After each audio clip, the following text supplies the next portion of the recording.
Hello friends, welcome to tutor मंता training. इस tutorial के अंतर्गत हम आपको वीडियो फिल्टर में सेव मास्क फिल्टर के बारे में बताना चाहते हैं। सेव मास्क फिल्टर बहुत ही उपयोगी फिल्टर है जिसका प्रयोग करके हम लोग किसी भी वीडियो इमेज का या वीडियो मास्क फिल्टर का प्रयोग करके हम किसी भी वीडियो फाइल या इमेज के किसी विशेष पार्ट को किसी भी शेप में क्रॉप कर सकते हैं और उसके चारों तरफ बाहर के भाग को हम ट्रांसपेरेंट बना सकते हैं और इसके अतिरिक्त उस मास्क किए गए पार्ट पे कोई दूसरा फिल्टर लगा सकते हैं। जैसे कि हम लोग उस एरिया में मोज़ेक का प्रयोग करना हो, जैसे किसी एरिया को छिपाने के लिए हम लोग मोज़ेक का प्रयोग करते हैं। इसीलिए हम जाते हैं वीडियो फिल्टर में। वीडियो फिल्टर में यहाँ पर आप देखेंगे कई सारे ऑप्शंस आपको दिखाई पड़ रहे हैं। हम यहाँ पर मास्क इमेज का चुनाव करते हैं। मास्क इमेज का चुनाव करने के लिए सबसे पहले हम दो क्लिप को एक के ऊपर रखते हैं, इसके ऊपर क्रिएट करते हैं। इस एरिया में हम अब मास्क फिल्टर का प्रयोग करेंगे। मास्क फिल्टर का प्रयोग करने के लिए सबसे पहले हम मास्क को पिक करके क्लिप पे ड्रॉप करते हैं। जैसे क्लिप पे हम ड्रॉप करेंगे, यहाँ देखिए ये वाला मास्क आपके यहाँ पे आ गया है। इसको एक्टिव करने के लिए हम डबल क्लिक करेंगे तो इसके पैरामीटर्स या प्रॉपर्टीज़ आपकी ओपन हो जाएंगी। अब आप ओपन होने के बाद आपके सामने जो ये डायलॉग बॉक्स, मास्क का डायलॉग बॉक्स आया है, सबसे पहले इसको आप समझिए कि इसमें क्या क्या है और कैसे कैसे काम करता है। सबसे ऊपर ये टूल बार है। ये पूरी की पूरी टूल बार देखनी तो इसको आप ज़रा ओपन करें तो आपको पूरी टूल बार एरिया आपको दिखाई पड़ेगी। ये टूल बार एरिया भी कई पार्ट ऑफ डिवाइड है, इससे डिवाइड की गई है कई पार्टों में। First part, second part, third part, fourth part. यानी इसका मतलब ये होता है कि इनमें से कोई एक ही टूल एक समय में एक्टिव हो सकता है। यदि ये होगा तो ये नहीं होगा, ये होगा तो ये नहीं होगा, ये होगा तो ये नहीं होगा।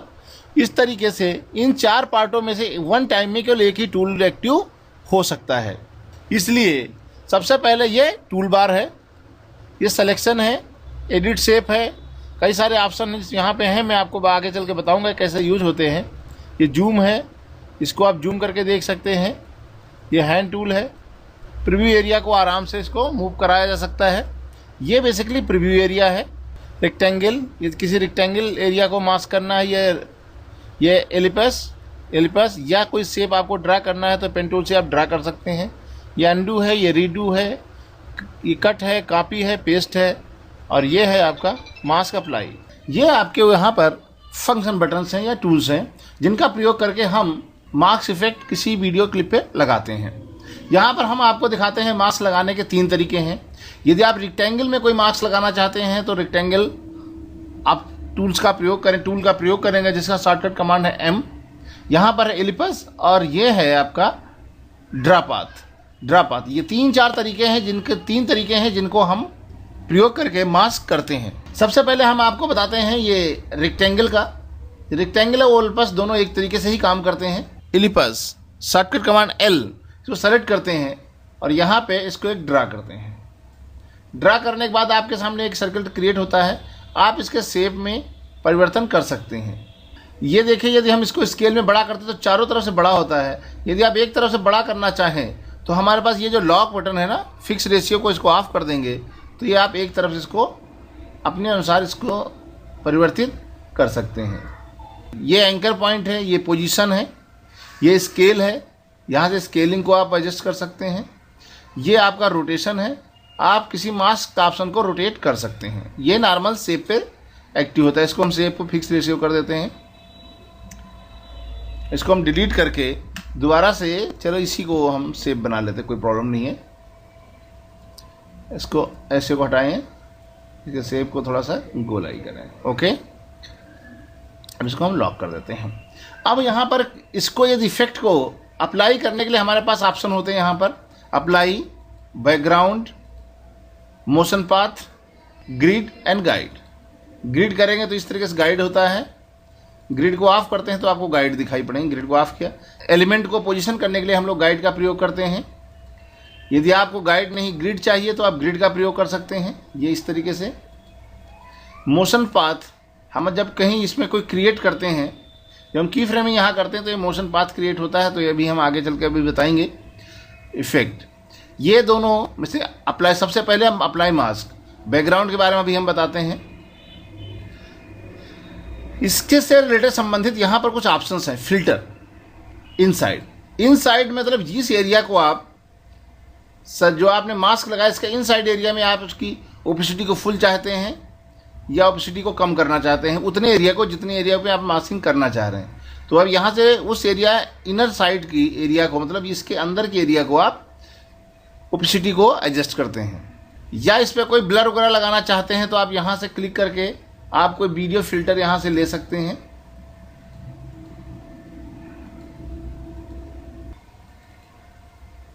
और उसके बाद इसके फिल्टर इफेक्ट को कुछ परिवर्तन करना चाहते हैं, इस पर क्लिक करेंगे तो यहाँ पर ब्लर का ऑप्शन आपके सामने आ जाएगा। तो ब्लर की वैल्यू को आप परिवर्तित कर सकते हैं। यदि किसी आप मास्क के इनर सर्किल में कोई इफेक्ट डालना चाहते हैं तो आप इस तरीके से कोई इफेक्ट डाल सकते हैं इनर सर्किल पे। ओके,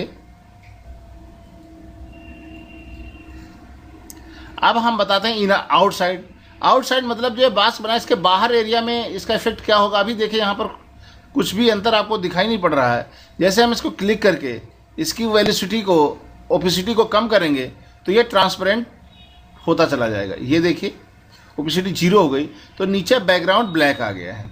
अब यहाँ पर एक ऑप्शन आता है, यहाँ पर बैकग्राउंड टिक करेंगे तो ये ट्रांसपेरेंट आ जाएगा। आउटसाइड में भी यदि कोई फिल्टर लगाना चाहते हैं तो आप इस पर क्लिक करके उस फिल्टर को कॉल कर सकते हैं और उसकी वैल्यू को यहाँ से परिवर्तन कर सकते हैं। अब बारी आती है, इसको हम इफेक्ट को ऑफ पर रखते हैं। अब यहाँ पे एक मिनट देखिए, यहाँ पे एजेस माने किनारा। यदि इसके किनारे को हम सॉफ्ट करना चाहते हैं या कोई कलर लगाना चाहते हैं तो यहाँ पे यदि कलर लगाना है तो आप यहाँ इसको क्लिक करें और कलर की वैल्यू को आप बढ़ा दीजिए। तो अब आपको देखिए स्क्रीन पे इसकी वैल्यू बढ़ती हुई दिखाई पड़ेगी। यदि आपको कोई कलर चेंज करना है इस पर क्लिक करके आप मन चाहे कलर का चुनाव कर सकते हैं। ये देखिए आपको स्क्रीन पे बॉर्डर लग जाएगा। यदि हम कलर ना करके इसके किनारे को एजेस को सॉफ्ट रखना चाहते हैं तो यहाँ पे क्लिक करें और यहाँ से इसकी वैल्यू को आप बढ़ा दीजिए। तो अब आप देखिए इसकी एजेस को सॉफ्ट होते आप दिख रहे होंगे। अब जिस तरह वैल्यू आप बढ़ाते जाएंगे इसकी एजेस सॉफ्ट होती चली जाएंगी। तो ये आपका एजेस हैं किनारों को। आप आउटसाइड में करना चाहते हैं या इनसाइड में करना चाहते हैं या बोथ साइड में, 3 ऑप्शन उपलब्ध हैं। इनसाइड करेंगे तो इनसाइड में सर्किल के इनसाइड में सॉफ्ट होगा, आउटसाइड में क्लिक करेंगे तो आउटसाइड में सॉफ्ट होगा, बोथ करेंगे तो इनसाइड आउट मिडिल में रहेगा। आप अपनी आवश्यकताओं से में परिवर्तन कर सकते हैं।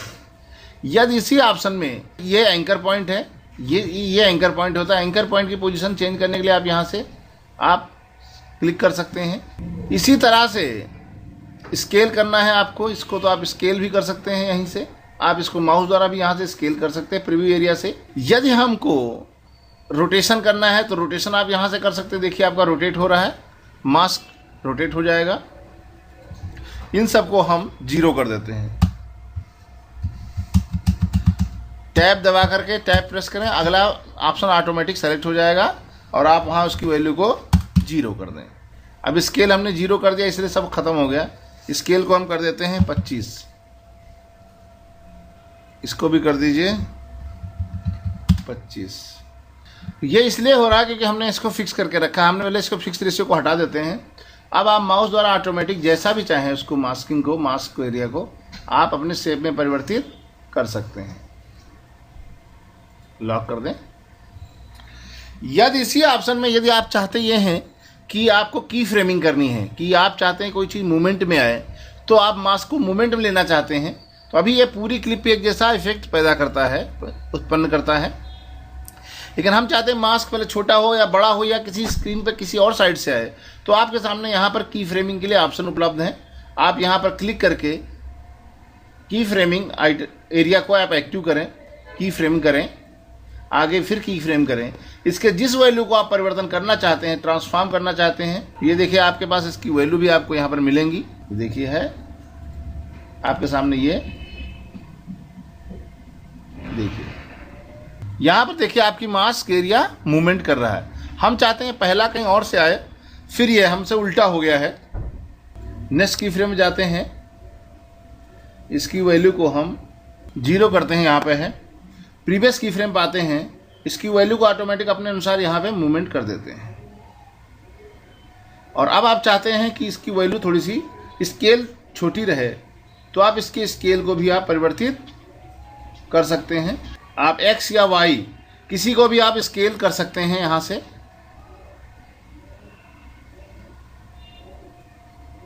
देखिए यहाँ पर इसकी पोजीशन, इसकी स्केल छोटी हो गई है। यदि इस समय हम प्ले करेंगे तो धीरे धीरे आके बड़ा हो जाएगा। अब आप देखें यहाँ पे, यदि हम इसकी ड्यूरेशन को मेंटेन और बढ़ाना चाहते हैं तो आप सेलेक्ट करें,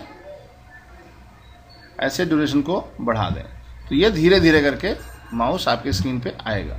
जल्दी चाह रहे हैं तो आप इसकी ड्यूरेशन को कम कर दें, और दूर चाह रहे हैं तो ऐसे सेलेक्ट कर दें, तो ये धीरे धीरे करके आपके स्क्रीन पे छोटे से बड़ा होता हुआ आपको नज़र आएगा। यदि आपको कोई की फ्रेमिंग करनी है, किसी पर कोई ऑप्शन आपको चेंज करने हैं, पोजीशन से रिलेटेड, ट्रांसफॉर्म से, एंकर पोजीशन, स्केलिंग, आप चाहें तो इनसाइड ओपेसिटी की और आउटसाइड ओपेसिटी में भी परिवर्तन कर सकते हैं। आउटसाइड में हम इसकी ओपेसिटी को बढ़ा देते हैं इस तरीके से।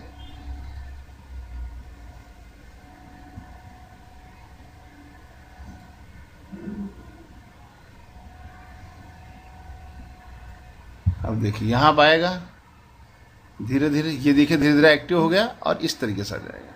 यदि आप चाहते हैं इस तरीके से आने के लिए तो आप ऐसे भी कर सकते हैं। यानी आप अपने मास्क में कोई भी यदि मोशन देना चाहते हैं तो आप इस एरिया में की फ्रेमिंग करके आप मास्क पे मोशन क्रिएट कर सकते हैं। यदि आपको यहीं पर ये अगला ऑप्शन था मोशन पाथ, यदि मोशन पाथ आपको देखना है तो आप देखिए यहाँ पर हमने जब मोशन क्रिएट किया तो आपको मोशन पाथ ये दिखाई पड़ रहा है। तो ये अगला ऑप्शन है मोशन पाथ। इसके अतिरिक्त हम, ये तो हो गई आपके रेक्टेंगल, और ये आपका रेक्टेंगल और एलिपस इसी तरीके से काम करते हैं। लेकिन यहाँ पर जो आपका ड्रा पाथ है, पेन टूल है जिसे हम ड्रा पाथ बोलते हैं, इस पेन टूल को हम अपनी आवश्यकताओं और कैसे मॉडिफाई करते हैं, इसमें वर्टेक्स का कैसे प्रयोग होता है, इसके बारे में हम आपको बता रहे हैं। इसको हम यहाँ पे डिलीट कर देते हैं। इस ऑप्शन को हम यहाँ सेलेक्ट करके इसको डिलीट कर दें, या इस बटन पे क्लिक करें तो भी ये डिलीट हो जाएगा। पेन टूल का प्रयोग करके देखते हैं ये जो ऑप्शन यहाँ पर वर्टेक्स वाला है ये कैसे काम करते हैं। ये यदि आपको यहाँ पर कोई मॉडिफाई करके, कस्टमाइज करके कोई मास्क आपको सेव करना है, जैसे हम के सर के लिए क्रिएट कर रहे हैं, ये किया है, ये देखो अपने सेव ऑटोमेटिक आपने बना लिया है। इसके सारे ऑप्शन जैसे हमने पहले बताया उसी तरीके से काम करते हैं। बस इसमें अंतर ये है, जब हम इस पर राइट क्लिक करके यहाँ पर देखिए आपको पेन टूल शॉर्टकट, यहाँ पे हम क्लिक करके यहाँ जब जाते हैं तो यहाँ पर आपको सामने एक ऑप्शन होता है एडिट सेव। एडिट सेव करके आप इसके शेप में परिवर्तन कर सकते हैं। किसी भी शेप में कहीं पर भी इसको टूल्स के द्वारा आप शेप में परिवर्तन कर सकते हैं। ऐड वर्टेक्स, यदि आपको यहाँ पर कोई पॉइंट टूल आपको जैसे ऐड करना पड़े, जैसे हमको इसका सही बनाना है, यहाँ पर यदि ऐड करके इसको प्रॉपर करना है तो आप इसको प्रॉपर करना है तो अब इस तरीके से कोई परिवर्तन ऐड कर सकते हैं, कोई की फ्रेम आप ऐड कर सकते हैं। डिलीट वर्टेक्स, यदि किसी को डिलीट करना हो तो आप ये देखिए माइनस ऑप्शन आ रहा है, जिस पे आप क्लिक करेंगे वो ऑप्शन यहाँ से डिलीट हो जाएगा। यदि आपको ऐड करना है तो ऐड बटन में क्लिक करेंगे। इसके शॉर्टकट कमांड आपके सामने दिए हुए हैं ऐड करने के लिए और डिलीट करने के लिए। ऐड करना है तो आप यहाँ क्लिक करें और ये ऐड हो जाएगा। इसके अलावा यदि आपके सामने एडिट कंट्रोल पॉइंट, यहाँ पर आप यदि आपको कोई कभी परिवर्तन होता है इसमें, किसी परिवर्तन करने के लिए, जैसे ये आपको हेड मिलते हैं, हेडर ये मिलते हैं, इसमें यदि कोई आपको परिवर्तन करना हो तो आप इस तरीके से इनको परिवर्तित कर सकते हैं इस ऑप्शन के द्वारा। और इसमें जितने भी ऑप्शन हैं एसएस वाले वो आपकी आवश्यकता अनुसार चलते हैं। इन और आउट के जो है आपका ऑप्शन हैं वो सारे उसी तरीके से काम करते हैं जैसे आप पहले नॉर्मल तरीके से काम करते हैं। की फ्रेमिंग इसमें भी सारी उसी तरीके से होती है जैसे कि हमने आपको बताया है। तो इस तरीके से आप कस्टमाइज करके कस्टम शेप के अनुसार भी आप मास्किंग कर सकते हैं। आप चाहें तो इनर सर्किल को अल्फा बना सकते हैं, आउटर एरिया को, आउटसाइड को भी अल्फा बना सकते हैं। आप अपनी आवश्यकता अनुसार शेप, साइज, कलर या इनसाइड में या आउटसाइड में कहीं पर भी कोई फिल्टर का प्रयोग कर सकते हैं। उसकी पोजीशन चेंज कर सकते हैं। उसमें की फ्रेमिंग द्वारा आप रोटेशन, मोशन पाथ दे सकते हैं। आप अपनी आवश्यकता अनुसार किसी भी वीडियो फ्रेम को अपनी शेप के अनुसार मॉडिफाई करके प्रयोग कर सकते हैं। Thank you for watching.